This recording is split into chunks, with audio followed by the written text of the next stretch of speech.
বন বিভাগে বর্তমান প্রধান বন কর্মকর্তা তিনি আছেন 6.5 বছর ধরে। 2019 সালে তাকে নিয়োগ দেওয়া হয়েছে। এই যে আমাদের সামনে এমপি সাহেব আছেন, ওনারও কনসার্নের জন্য আমি বলবো যে তাদের এটা জানা উচিত। আওয়ামী লীগের সময় 2019-এ নিয়োগ দেওয়া প্রধান বন কর্মকর্তা এখন এখানে আছেন এবং এই বন কর্মকর্তা সম্পর্কে কথিত আছে, সেটা হচ্ছে যে রেজনা উনি যখন বন উপদেষ্টা হলেন তখন তাকে তিনি ম্যানেজ করেছেন।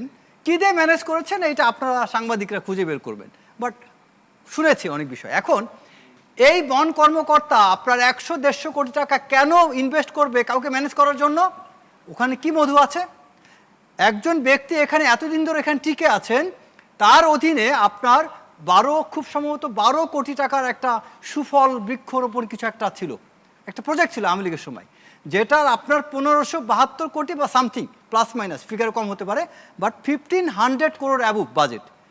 এখন যদি ওনাকে জিজ্ঞেস করা হয় এখন রাইট নাও যে তুমি যে 1500 বা 1550 কোটি টাকা তোমাকে বন বিভাগে বাজেট দিল আওয়ামী লীগ গভর্নমেন্ট, এবং সুফলা যে 12 কোটি বৃক্ষরোপণ করার কথা, তুমি 12 কোটির বৃক্ষ কোথায় কোথায় রোপণ করেছো, ইমপ্লিমেন্টেশন যে করেছো তার ডিটেলসটা দাও।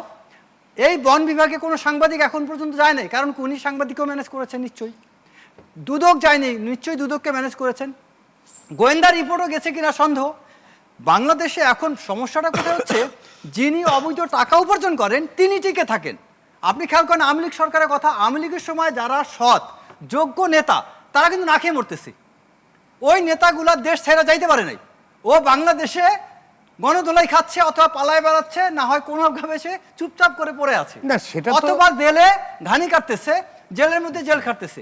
কিন্তু আওয়ামী লীগের যিনি 1000 কোটি টাকা দুর্নীতি করছেন তিনি কিন্তু পার হয়ে গেছেন। পার না হতে পারলেও 100 কোটি টাকা খরচ করে এয়ারপোর্ট ক্রস করার ব্যবস্থা করেছেন।